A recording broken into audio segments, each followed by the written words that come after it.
I think, like, I was in war, then I'll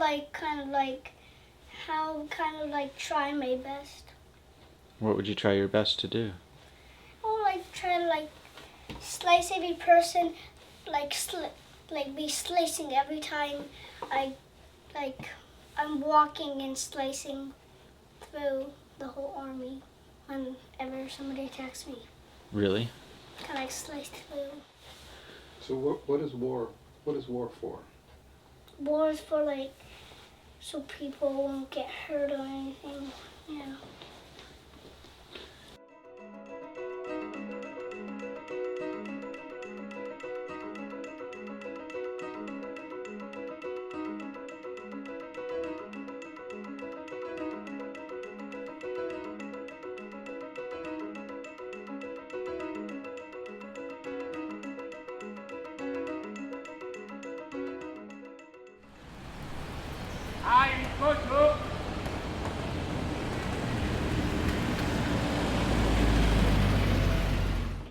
¿Te gusta la guerra o no te gusta?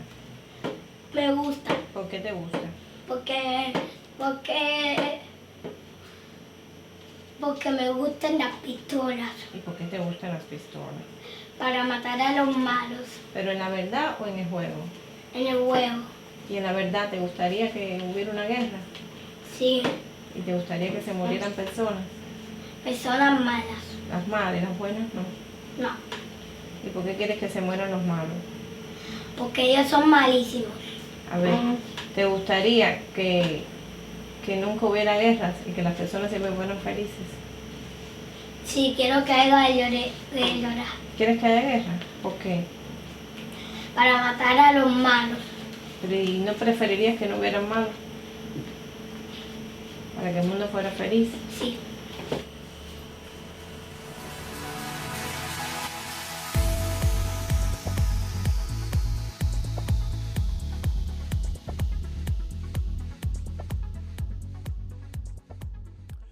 Well, the main point to make about human nature in these domains is that we know absolutely nothing about it.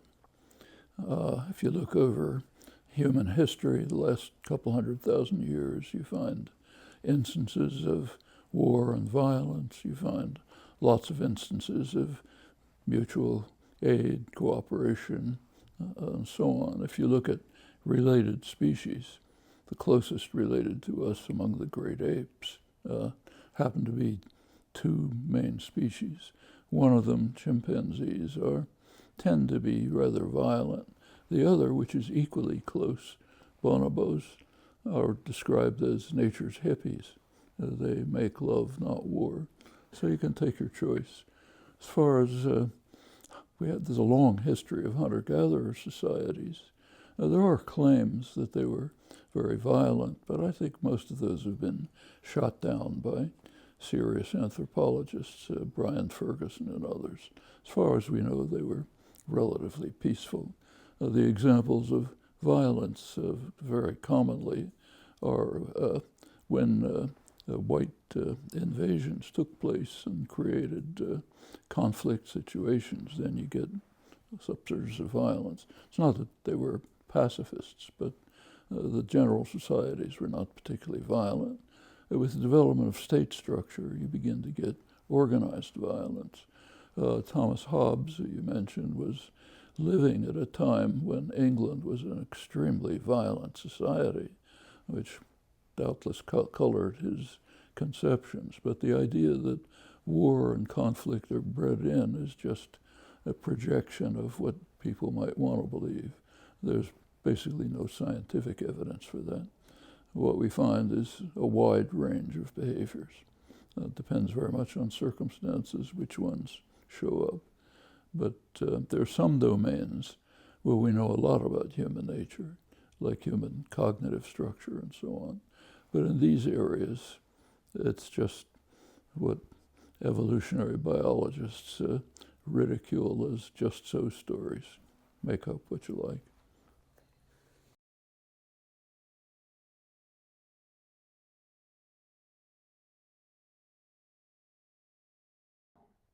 I was involved in that event. I was not a kid. I was not in a bomb shelter. I was demonstrating against it, and we were meeting in the White House. We were like all over the place, and I think it was a very high-risk gamble with the fate of the Earth. And there were others, you know, like John and Robert Kennedy, who they actually carried out the resolution of the crisis, but not for a moment did they doubt that everybody on Earth could be killed, and they were humbled by it. The humiliation of being a part of a decision to go nuclear would be the beginning of wisdom, I think, and that's why we do have some semblance of an anti-nuclear movement. Things I know from the Cubans, there was a certain kind of madness. Some of them were willing to accept annihilation because it was patria or muerte, but I don't think I'm not sure they comprehended that the muerte would be globalized, that all the world would end. But if they thought that was the truth, it was an unusual kind of courage to fight back anyway. And I thought it went too far on both sides.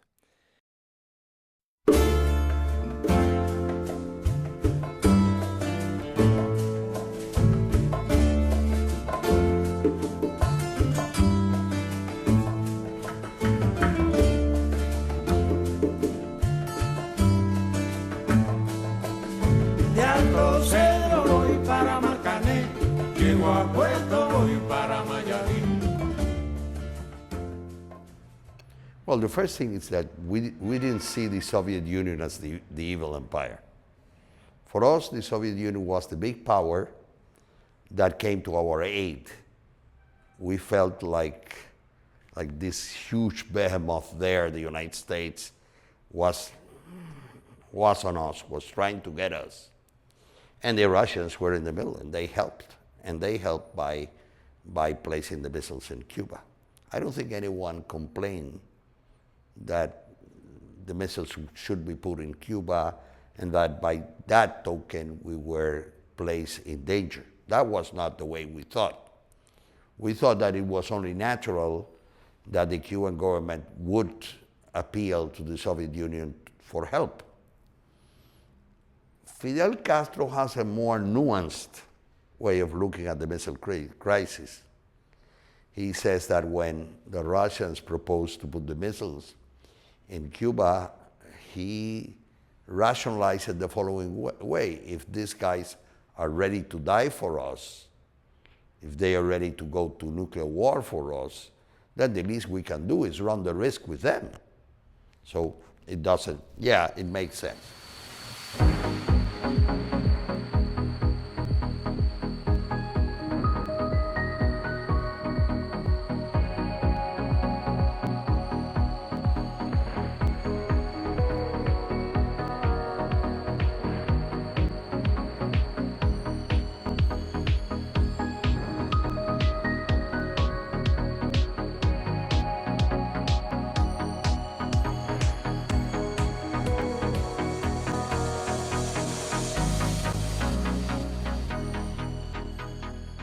La crisis de octubre fue ya consecuencia de la actitud que Estados Unidos había tenido durante mucho tiempo de atacar a Cuba, y entonces Cuba aceptó la posibilidad de poner los cohetes nucleares soviéticos en Cuba, porque los soviéticos llegaron y preguntaron que cuál era la única forma que había de defender a Cuba, y se llegó a la conclusión de que la única forma de defender a Cuba era situar los cohetes, para evitar que Estados Unidos, ya después de la derrota de Girón en 1961, pues pensara invadir a Cuba, como no lo hizo en Girón, sino con las tropas norteamericanas.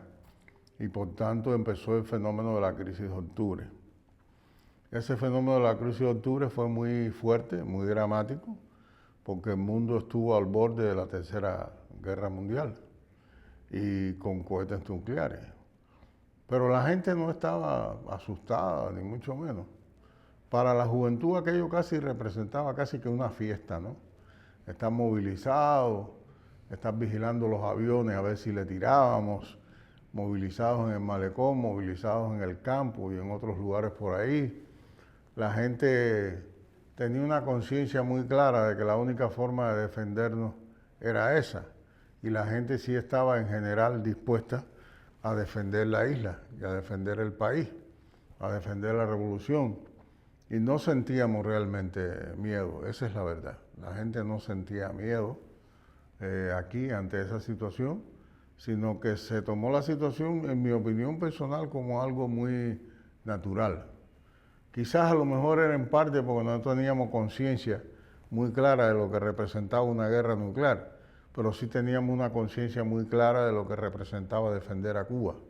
Y la gente estaba muy dispuesta a defenderla de cualquier modo que fuera, porque la revolución, desde el triunfo mismo, había representado un gran proceso de avance para Cuba. Ya había tenido lugar el comienzo de una política social que había dado oportunidades a muchas personas, sobre todo a las personas pobres y sobre todo a los negros y mestizos.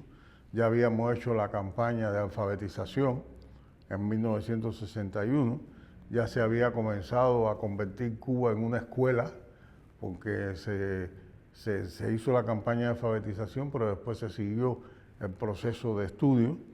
Muchos que no hubiéramos tenido oportunidad de ingresar a la universidad, ingresamos a la universidad.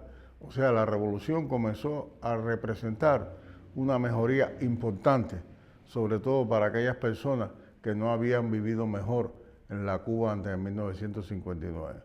Por tanto, eso y la gran tarea esa de concientización que desde el principio realizó Fidel con todo el pueblo, las movilizaciones, las concentraciones, las reuniones, etcétera, eso representó realmente que la gente asumió el momento tan difícil de la crisis de octubre como un momento necesario en el que había que jugarse la vida por tratar de defender a la revolución.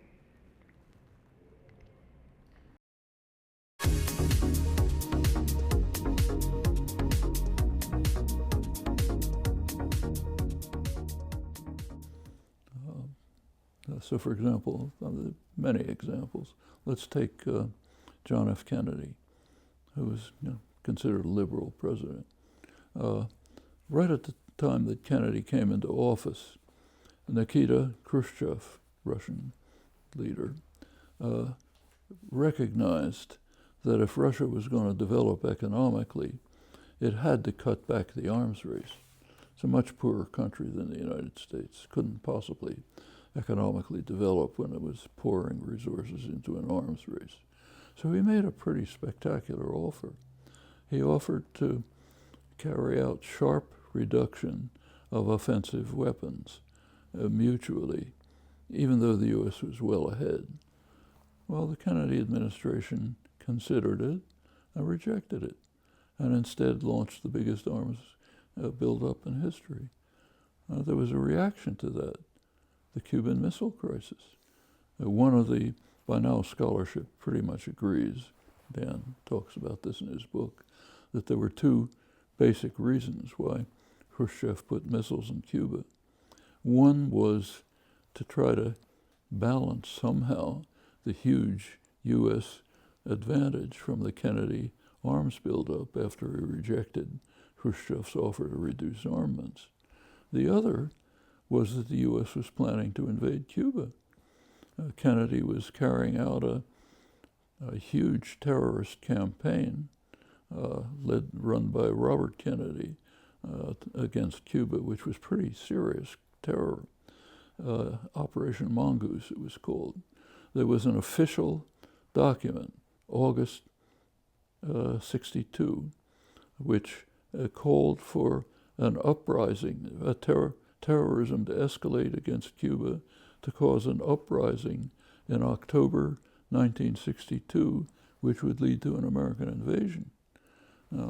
Castro and Khrushchev probably hadn't read that document, but they could see what was happening on the ground. Ellsberg thinks he was on the inside at that time as a planner. He thinks probably the threat to invade was the biggest motive, but the Kennedy arms buildup was another motive. So that's blowback. Cuban Missile Crisis, it's almost a miracle that it didn't lead to a terminal war. And these are the reasons for it.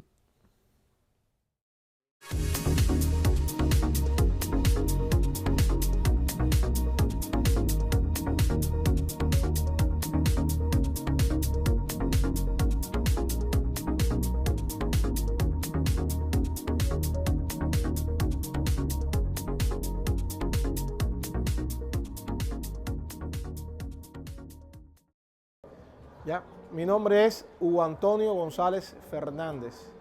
Soy doctor en medicina, especialista de primer grado en psiquiatría, máster en ciencias en sexualidad y artista autodidacta.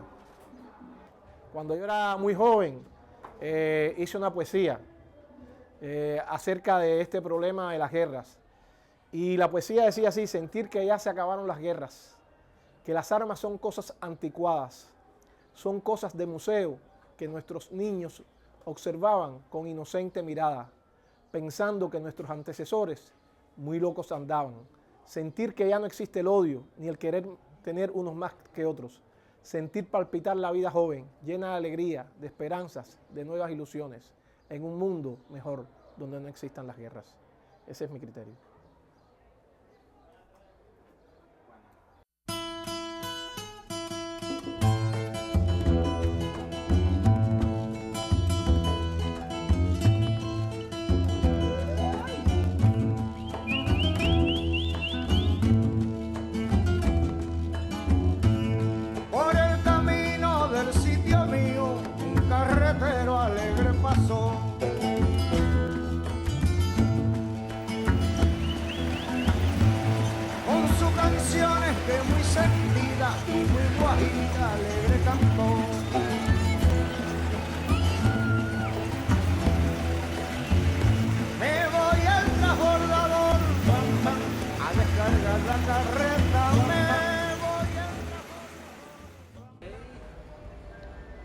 Bien, buenas. Mi nombre es Luisa Dawkins. Soy profesora de un politécnico y tengo un niño que se llama, ¿tu nombre? Leandro.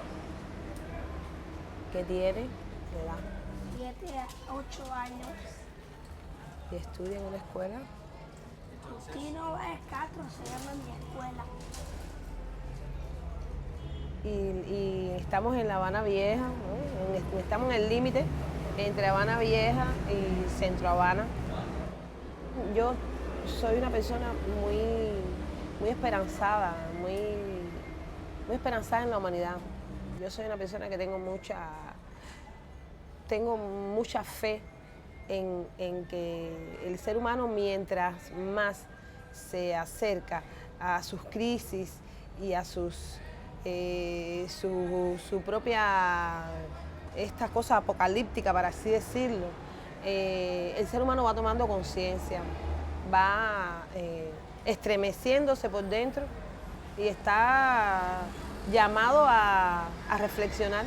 Yo lo miro así porque de grandes crisis a veces suceden grandes soluciones, y el ser humano verdaderamente llega un minuto en que reflexiona, y como hay un instante doloroso en la humanidad, hay un instante doloroso, un instante peligroso en la humanidad, que es el término medio ambiente, el término epidemias,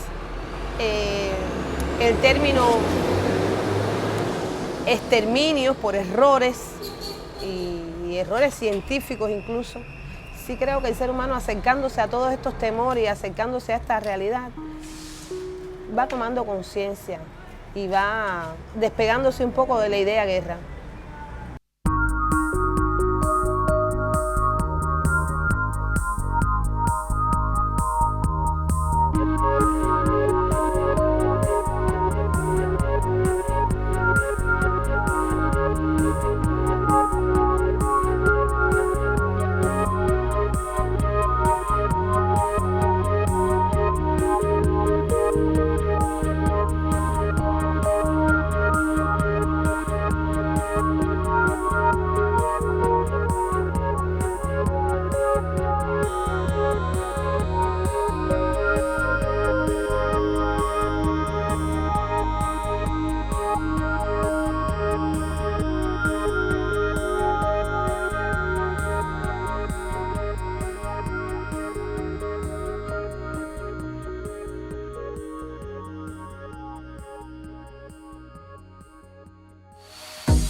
They're humanly created structures. They're not laws of nature. They can be dismantled. First of all, you have to learn about them. You have to understand what they are. And then they can be dismantled. When we talk about the media, it's not that they distort the facts. It's what they don't report. Okay? That can be filled in by pressure on the media, by activist groups, by good journalists who try to break the rules, and so on. It's not immutable. It's all under control. And we know what the sources are. We know who's in control of the educational system. We know who's in charge of the political system. We know who's in charge of the information system. And the factors behind their choice of what to talk about and what not to talk about.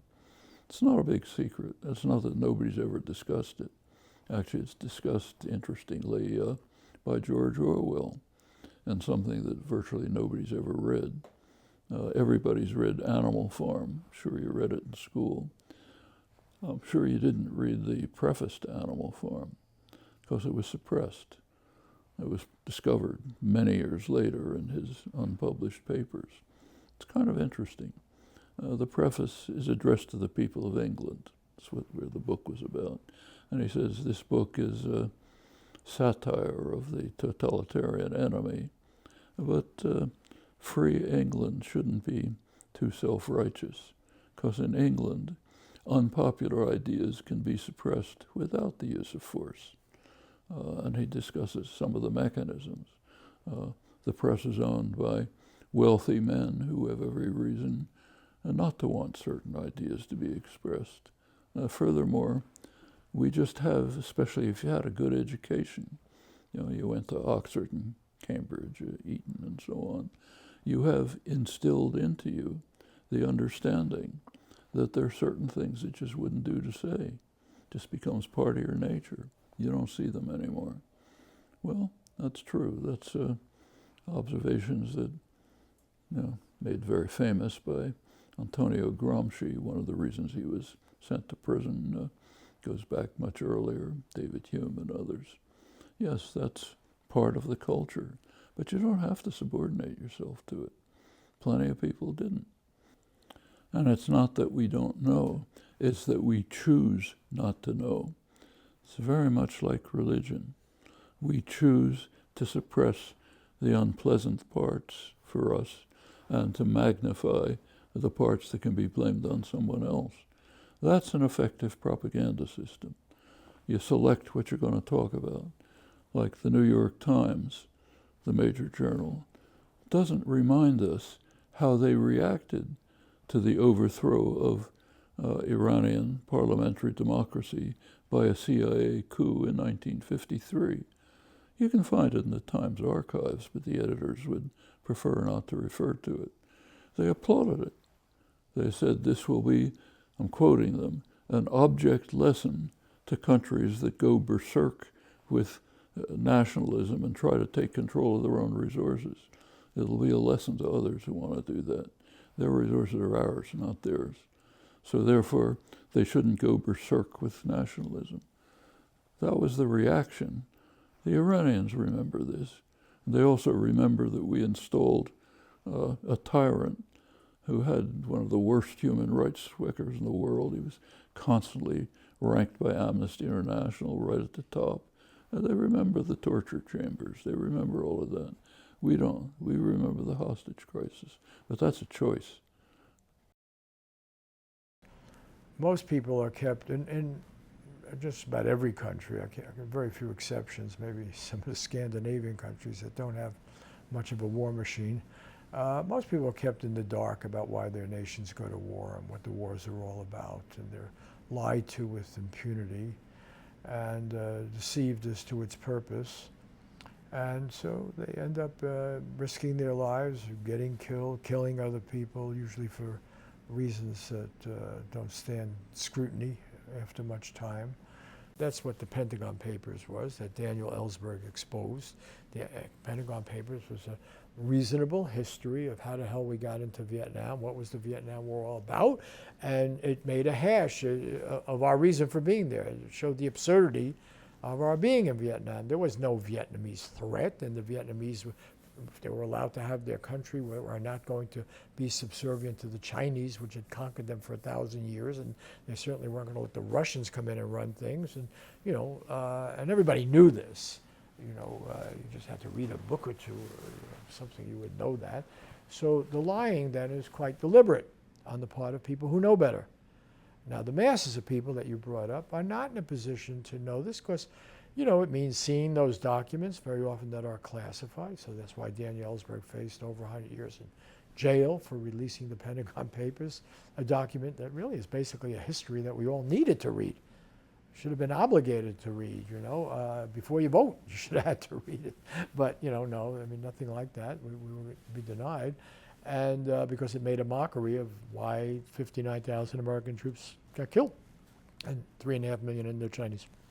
So, even McNamara at the end in that movie Fog of War, is very clear it made no sense. And so we're in a situation now where we go along with horrible, horrible things. So the question of conformity then is not a bland one. It's the way Hannah Arendt put it about the banality of evil.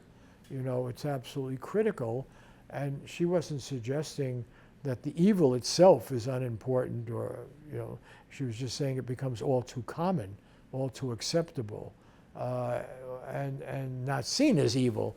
It becomes ordinary.1945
年8月6日午前8時15分、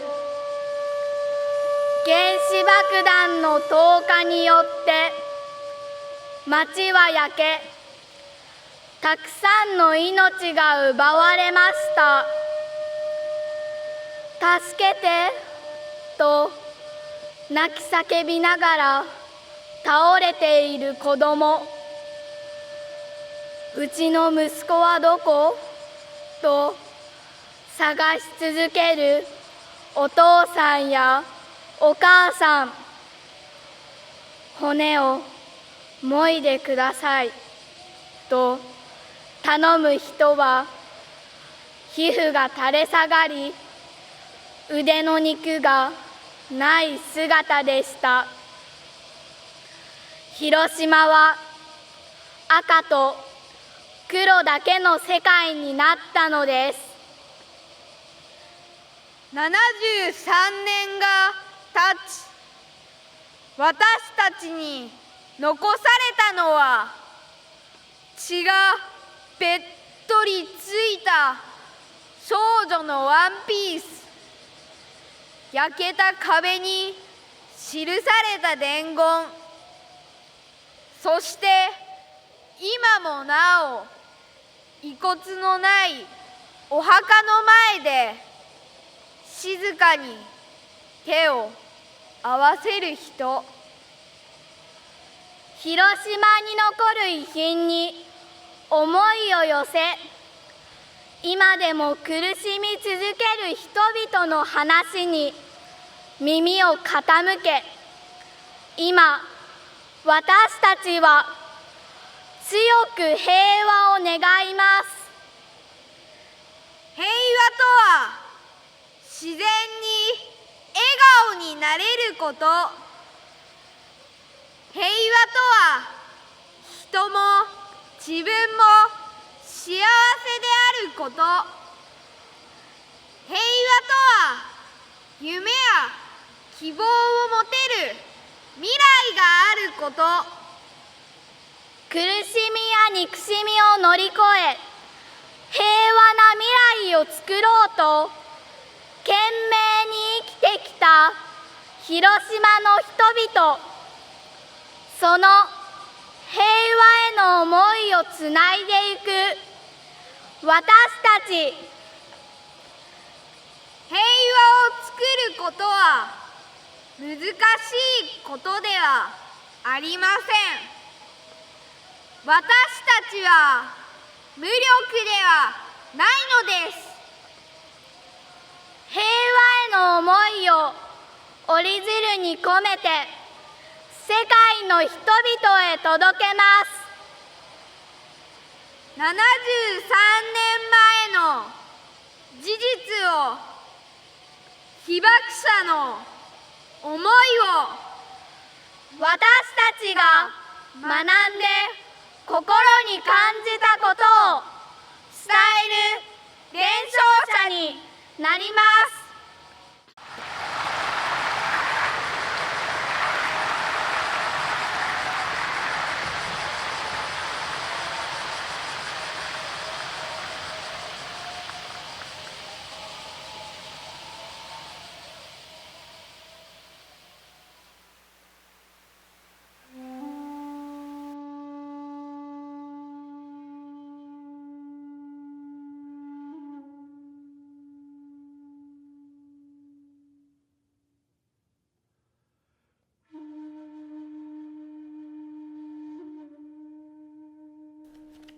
で、私の国民学校、父が勤務してた中学校の校舎がうわーっともう本当に狂ったように追いかけてきました。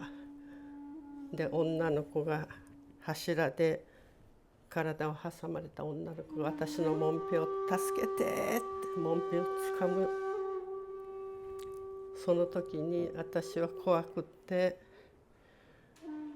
置いて逃げたんですが、振り返った時にその女の子が「お母ちゃん」って言ったままこの火の中でもう見えなかったです。で、たくさんの人がこう瓦礫へつまずいてバタバタバタバタ倒れていく生きた人を私は置いて逃げたんです。今でも年に何回か夕焼けが真っ赤に夜空を染める夕焼けを見ると、8月6日にたくさんの人を私は置いて逃げて本当にごめんなさいごめんなさい。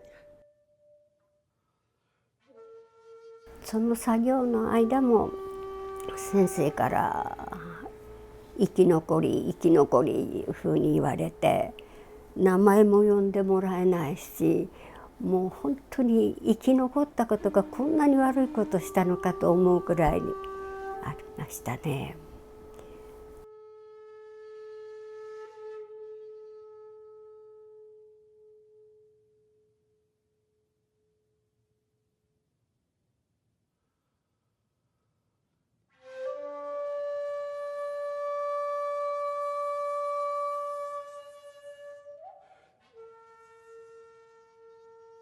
憲法9条、憲法ね、Japanese Constitution で Article 9は wonderful だと思う。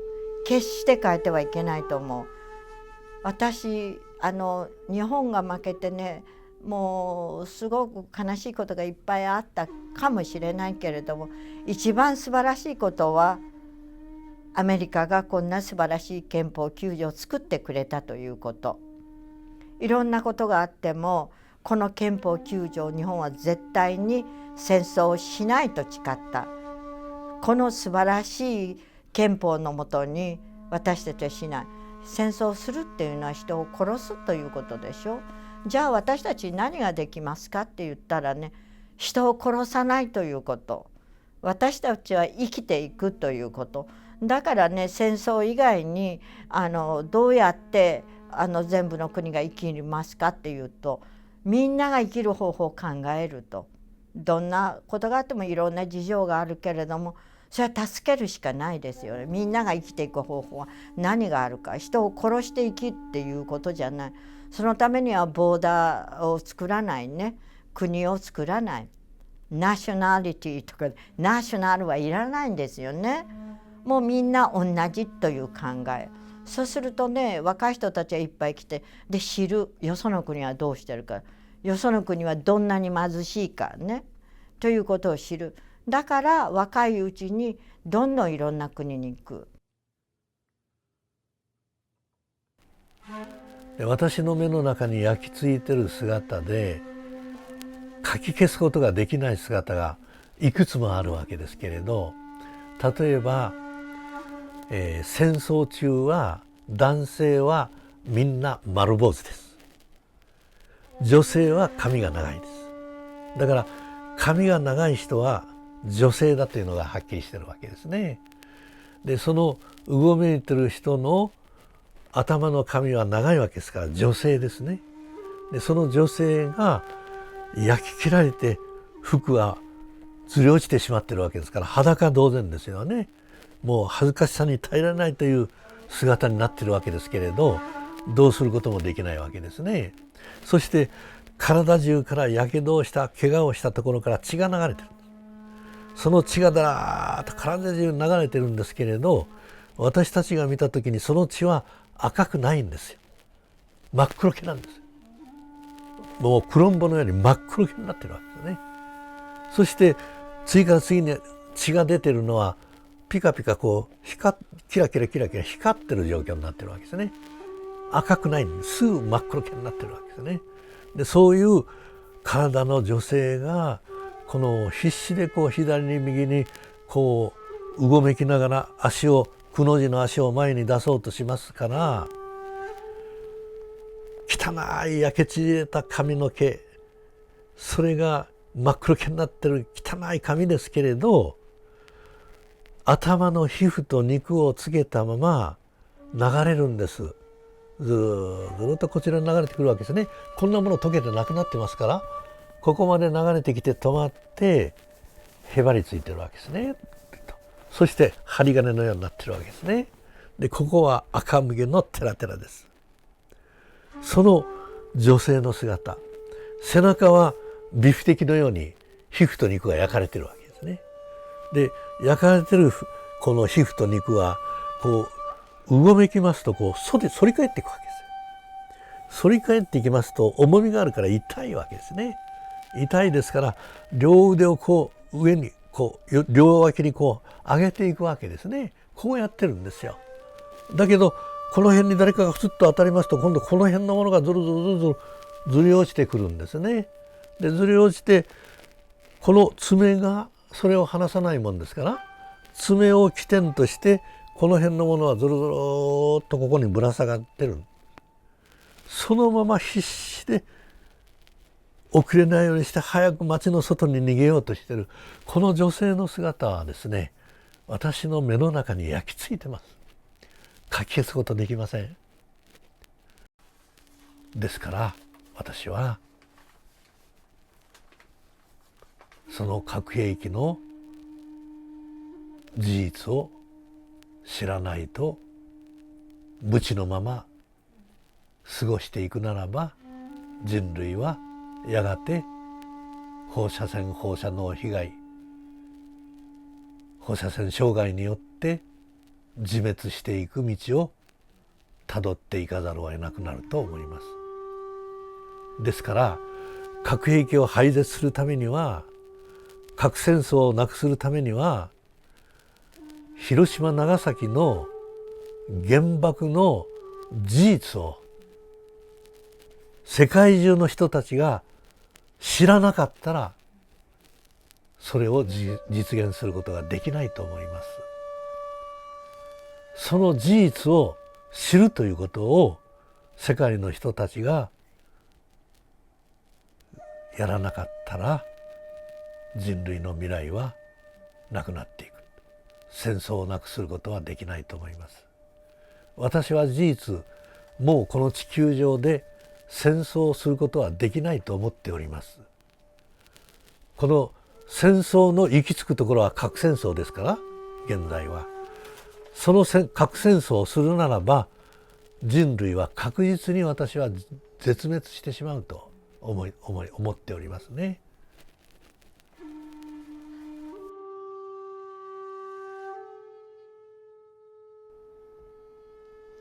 人間の理性が高まっていけば抑えつけることはできるだろうと人間は信じたいと思います。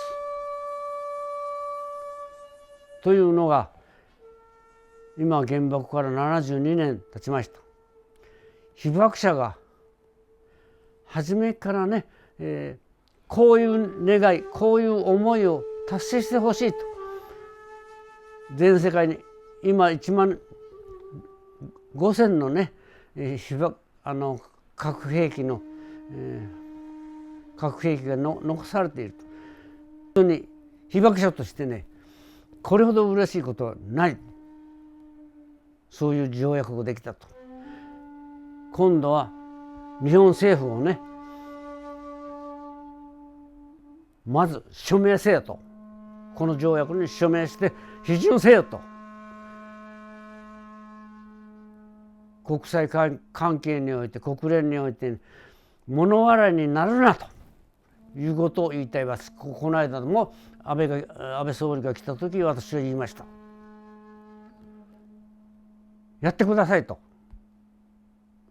国連に出てね、ちゃんと言うてください。被爆国でしょう。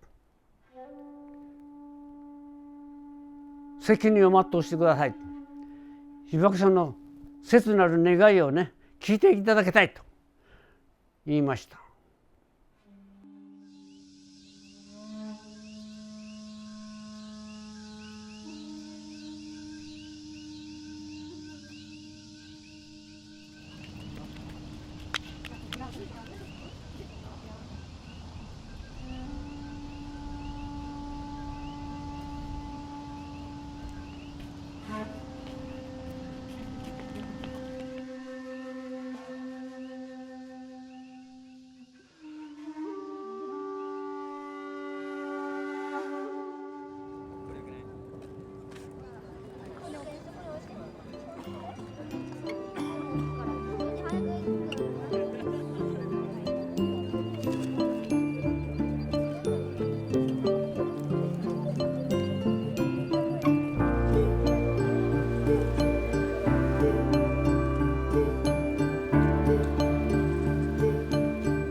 My name is Stan Goff. I'm 62 years old. I was in the Army from January 1960 to February 1996 with a couple breaks in service. I spent most of that time in military special operations. I went to 8 conflict areas, 9 if you count Korea. Just a couple months after I got to pacification, we left and went up what they call on swing, where you just walk through the mountains and look for contact, basically. But they put us into a free fire zone where anything that's there is fair game. Which means, we come in and divided the country up and said, if you're a human being and you're in this free fire zone, we're allowed to kill you. That's what a free fire zone was. And basically what we did was, some guy would fly over in a helicopter and give us new coordinates, and we'd put on our rucksacks and walk up and down mountains and cut brush for days at a time until we got to another grid coordinate and go to another one, and that was what being on the swing was.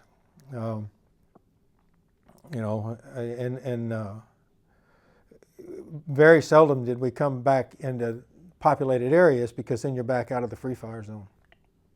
There was one day where we'd come down out of the Antelope Mountain and come up on a hard stand road, and we'd set up a little hasty perimeter along the road,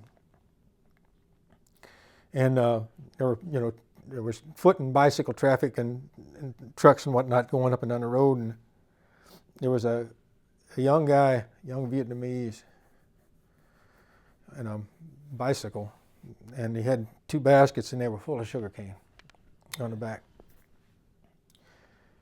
And he stopped. Well, he didn't stop. As he's going by, I like, keep moving, you fucking gook. I mean, that's what I was like. I had a man's skull on my rucksack that I walked around with.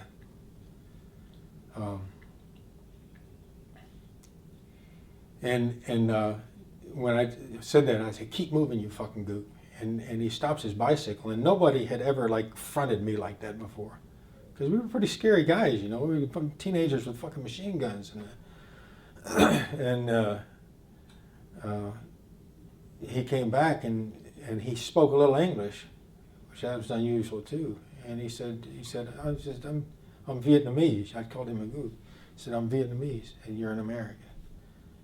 He says, there's something to the effect of, why can't we be friends? And I was pissed, I mean, I was ready to shoot the guy,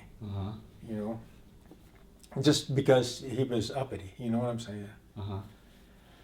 And he pulled out a stalk of sugar cane and snapped it over his knee and handed me a piece, and then rode off. And something about that simple act of courage broke me right then, and I lost my taste for it. It was like that night after it got dark, I found myself. I ate the sugar cane. It was the first time I'd ever tasted sugar cane. Huh. Even though it was all around you. And that night I kind of came apart. I was crying in the dark, and I'd been someone who, like anyone else, like any other white kid, so I'm not a racist, because I didn't call people niggers and things like that, you know what I mean? So I wasn't a racist, and then,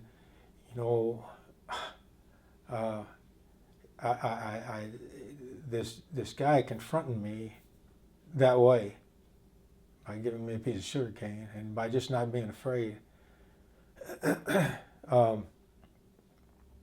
sort of shattered all that, and what he really confronted me with was how effortless it had become for me to become this racist. I was a racist. I was involved, and that's what wars of occupation are. They become, on the ground, they become race wars. They're all race wars. Because that's what we have to do the things that we do. You can't allow an Iraqi to be a human being. They got to be a Haji. You see what I'm saying? You can't allow a Vietnamese to be a human being. They've got to be a Gook. You've got to strip them somehow of their essential humanity, or you can't continue to do your job the way it's described. You can't be willing to kill a person at the drop of a hat. You can't do things like I did. You can't burn down their houses. You can't kill their livestock. You can't do that stuff if they're a human being, you know, because you know, it's wrong. It's morally wrong, and I knew it was morally wrong.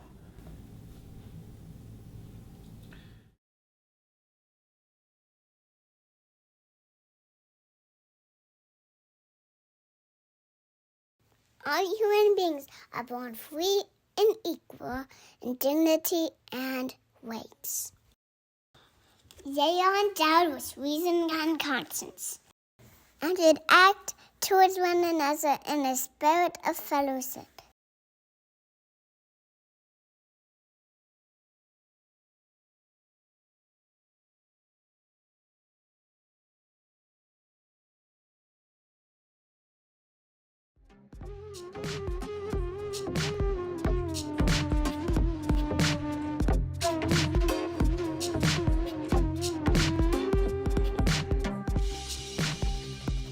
Right now, military industry is exulting because Trump pulled out of the INF treaty in August. And immediately after, this is the Intermediate Nuclear Forces Treaty, which signed by Reagan and Gorbachev, which banned short-range missiles. It was very significant, because mainly in Europe, because they could have triggered a terminal nuclear war very quickly. So they were banned. Very successful treaty. Trump pulled out. Immediately after he pulled out, the Pentagon carried out a test of a missile, which obviously had been planned long before, which explicitly violated the treaty, telling everyone doors are open. It's extremely dangerous. This opens the door to creation of weapons like hypersonic missiles, against which there's simply no defense, and there's no time for warning. They take a few minutes to hit the target. So it's almost opening the door to nuke terminal war. But there's one group of people who are delighted, openly delighted, and not keeping quiet about it, like Lockheed Martin, who are getting the huge contracts to develop more lethal weapons to destroy the world, knowing, of course, that others are going to do the same to us. And if you look at their press releases, they're even thinking about the longer term. These are, after all, businesses.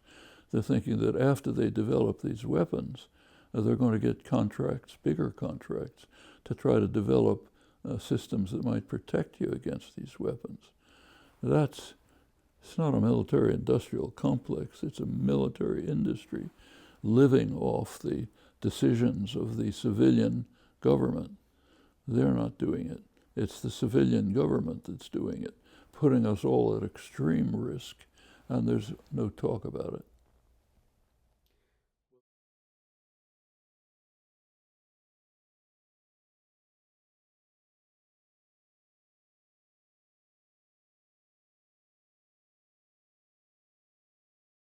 There are real people with real jobs in the war machine, and they live next door to me. They live in this town. They live in every part of the United States and much of the rest of the world, and they're working for the contractors and the subcontractors and the intelligence agencies, as we miscall them, and directly for the military. And Virginia, is number one in terms of getting money from the military. It gets way more back than it puts in, and it lives off it, and it treats it as a jobs program.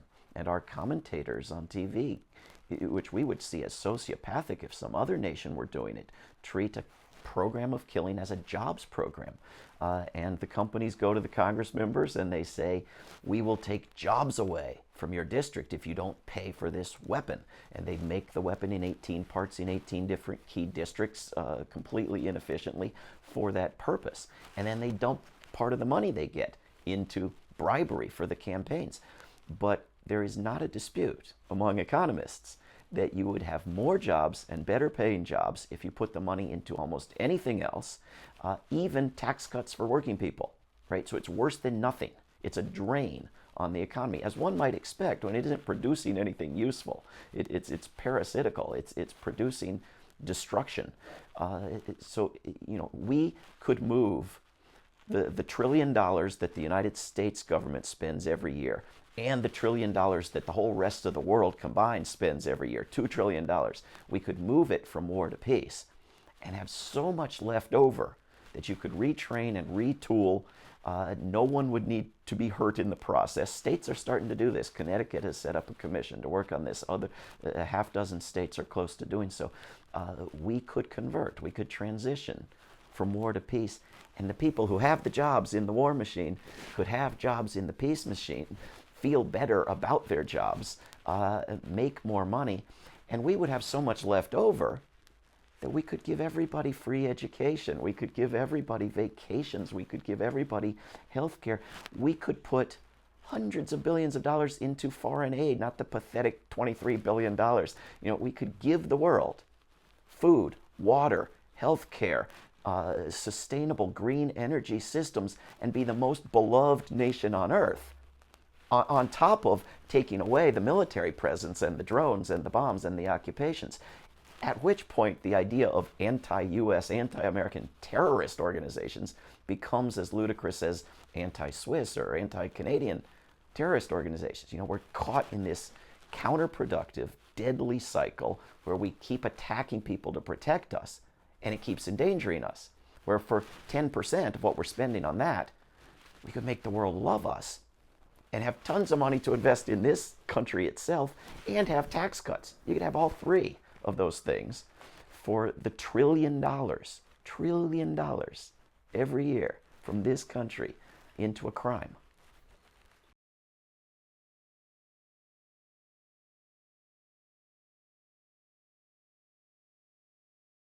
Every president has, for me, articulated in terms of foreign policy some significant degree of mendacity and willingness to kill on a large scale on behalf of national goals that were at best problematic and often simply craven and vicious. I think of something that George Wald, the great biologist, said in a speech in 1969 when he went across the river from Harvard to MIT, and he said, the US government is in the business of killing. And that was true in 1969, it's true in the 21st century, and so we have that question of, are we going to come to terms with that, or are we going to elide and avoid and sort of let it go by and fail to challenge it?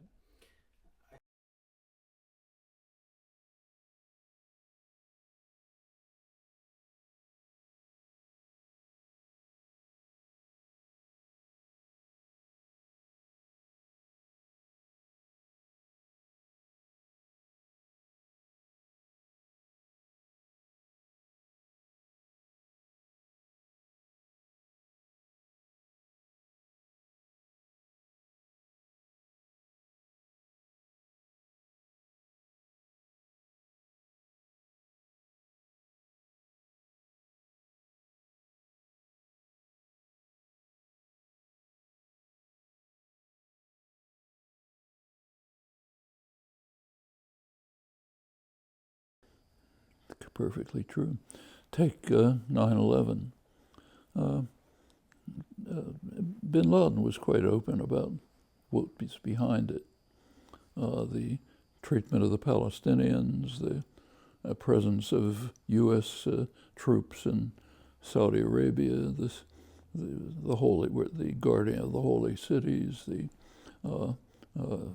whole series of attacks by the West, actually, really the North, against the Muslim world, which had actually been going on for 1,000 years. There's a lot of history. the victors forget very easily. The victims have memory. That's common. How did we react to 9/11? Well, by lashing out. Remember that the United States didn't know at the time who was responsible for 9/11. In fact, 8 months later, Robert Miller, now famous for other reasons, head of the FBI, informed the press that after probably the most extensive inquiry in history, they still weren't sure who was behind it. They suspected Al-Qaeda, but didn't really have proof. But we didn't wait for the proof. What happened was that the Taliban made some tentative offers to extradite bin Laden. They didn't want him around. They didn't want him there to be the basis for a massive U.S. assault, which would destroy them and everything else. Were these offers serious? We don't know, because the Bush administration instantly rejected them. They wanted to go to war. They wanted to punish somebody for what happened, even though they really didn't know who exactly it was. There were Afghan dissidents, people like Abdul Haq, highly respected, who thought that they were working to overthrow the Taliban from within. They bitterly condemned the U.S. attack. They said the U.S. just wants to show its muscle, doesn't care what they're doing to Afghans. They're undermining our efforts to overthrow the Taliban from within. Was it even reported in the United States? I don't think so. It was reported abroad. We didn't want to hear that. We wanted to lash out and beat somebody up, which we can do, overwhelming force. What was the result? Well, take a look. In 2001, the Islamic jihadi movement was pretty much concentrated in a small tribal area in northwest Pakistan and Afghanistan, AFPAC as it's called. Where is it now? All over the world. Philippines, Boko Haram in Africa, Middle East, ISIS, it's everywhere. We succeeded in spreading it over the entire world. That's what Johnson calls blowback.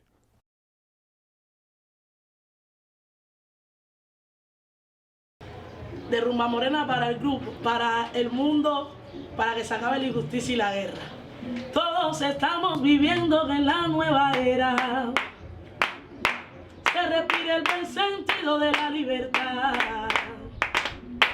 Abraza nuevas ideas para defender la paz. El mundo merece la felicidad. Si conseguimos tener esa nueva moneda, que no respire el consumo de la libertad, que se acabe la injusticia y termine la maldad. El mundo merece la felicidad. Andar andando, todos queremos seguir y seguir andando. Oye, es porque hay un corazón que impulsa la nueva era. Ay, que no se puede matar, es el corazón de esta tierra. Andar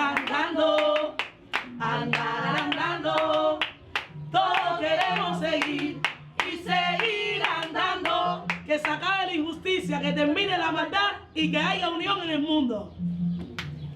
Bye. Bye. Como se inventa. There was a lot of real stress and tension. Working as a journalist in a war zone, I lost many close friends, and I saw people's lives that were wrecked by the war. And I survived through reporting on the aftermaths of some really horrible massacres. Primarily, the one that sticks in my mind most is a massacre at the Tel Azata refugee camp in August of 1976. where, you know, I foolishly was wearing sandals, and I can tell you exactly what those sandals look like, because, you know, you were picking your feet through the human remains. But I survived it, I think, in retrospect, psychologically, because I had that job to do.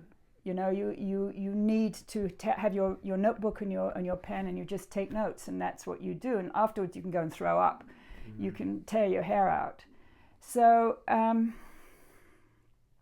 other thing I noticed, maybe I didn't notice this so much at the time, but in retrospect, it became clearer to me, is that everybody who was a participant or, you know, a decision maker in that situation of civil war was quite convinced that their decision to engage in that war and to undertake acts of violence was not only justified, but also necessary. So this whole thing that we have in the West about just war theory, you know, that like St. Augustine introduced into the Christian canon in about the 4th century of the Common Era, you know, and like there's a whole list of 5 or 7 things, what makes a war just or not, and then, you know, you check them all off, this, that, and the next thing, oh, this is a just war, let's go wage it. Everybody, in essence, has done that, and that is how wars happen, you know. People on both sides think that. The Taliban thought that, and people in Al-Qaeda think that. I mean, I very strongly believe there's no such thing as a bad person. There are people who do terrible things. So to me, the question of, like, why do bad things happen to good people? You know, that's a kind of self-help book that a lot of people love. To me, that's a very trivial question. Why do bad things happen to good people? You know, shit happens. But to me, the much more interesting question is, why do good people do bad things? And given that I think there is that of God or the good in everyone, why do these people do bad things? And of course, you know, once you look at it in that way, it changes the way you seek to deal with the perpetrators of gross injustice. My own personal experience very strongly shows to me that to be human really does mean to be in productive, loving, caring relationships with other people, and that there is no human life separate from that. War and violence attacks those kind of relationships fundamentally.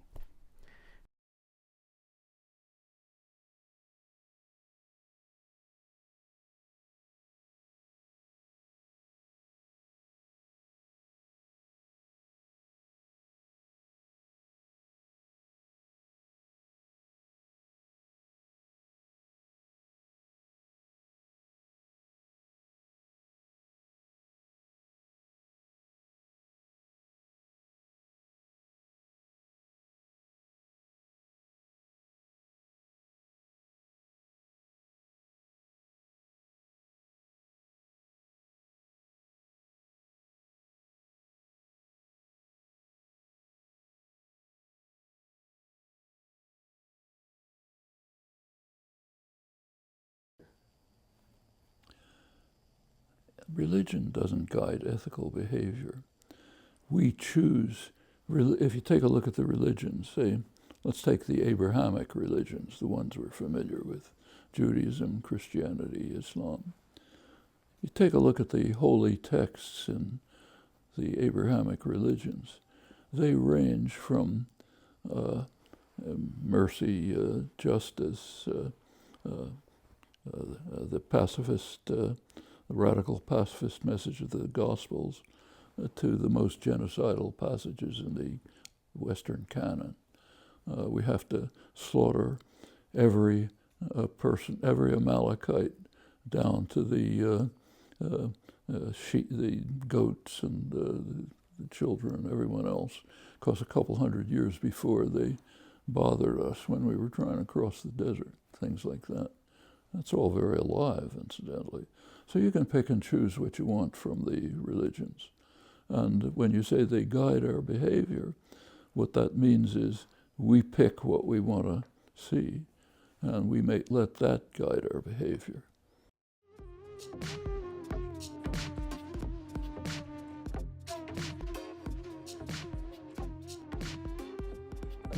tell you anecdotes. I was very much involved in the anti-war movement, in fact, in the resistance movement. Supporting people who refused to join the army, helping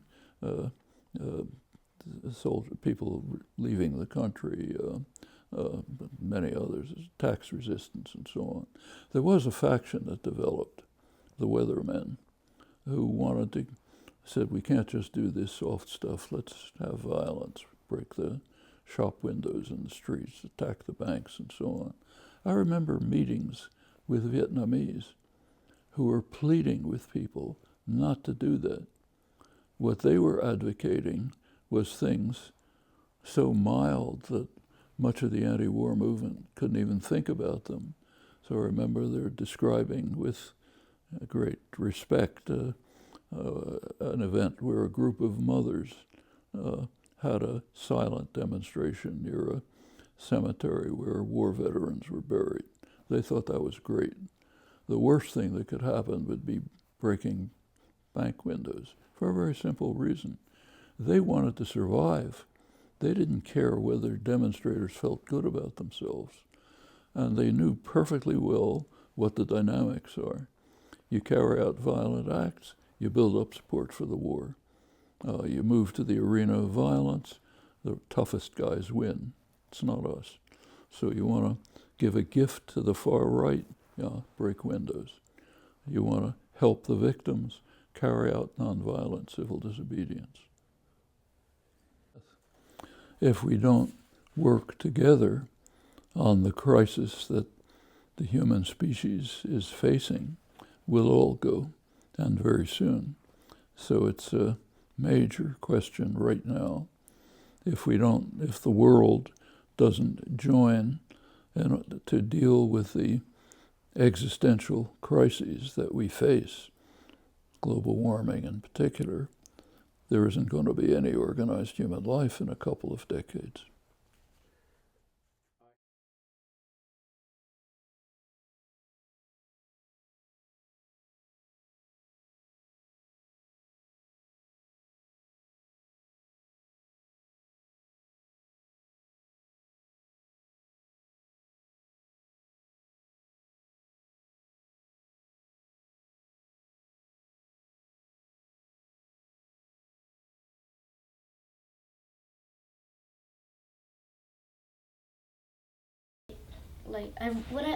Something else I really hate is all those video games and movies that kind of are based on war. I mean, I understand like a documentary, but then I don't like the idea of war movies or war video games, because it's just kind of like, oh, you died, and people don't really take it very seriously, because these days people might be like, oh, well, yeah, some people just don't take like war seriously anymore because they're not really affected by it. Well, like thousands of people are, but it's just like they don't know it, so it doesn't affect them kind of status. And then they're like, oh, look at this new video game. I died like 170 times. Isn't that so annoying? I'm just like, what? It's just like a horrible idea to me, the fact that people mock it, kind of. Like, I just really don't like anything about war.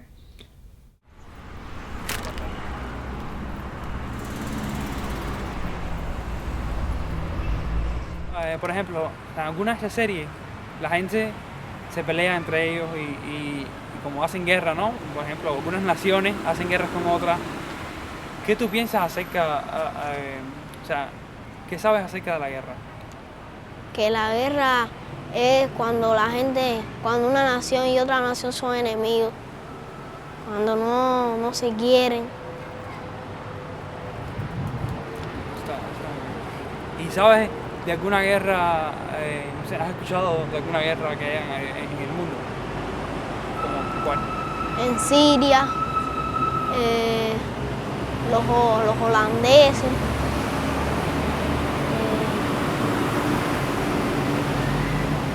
Los estadounidenses algunas veces. Y, por ejemplo, ¿tú crees que las guerras van a seguir por siempre? ¿O que en un futuro se van a acabar la guerra.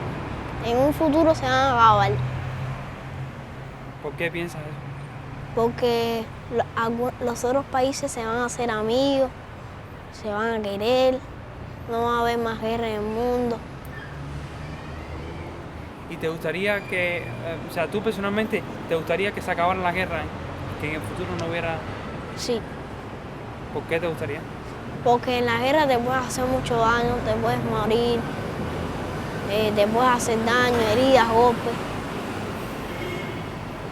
¿Y qué crees que significa la guerra, por ejemplo, para los niños en el mundo? Una crueldad. A los niños no les gusta la guerra. Ya.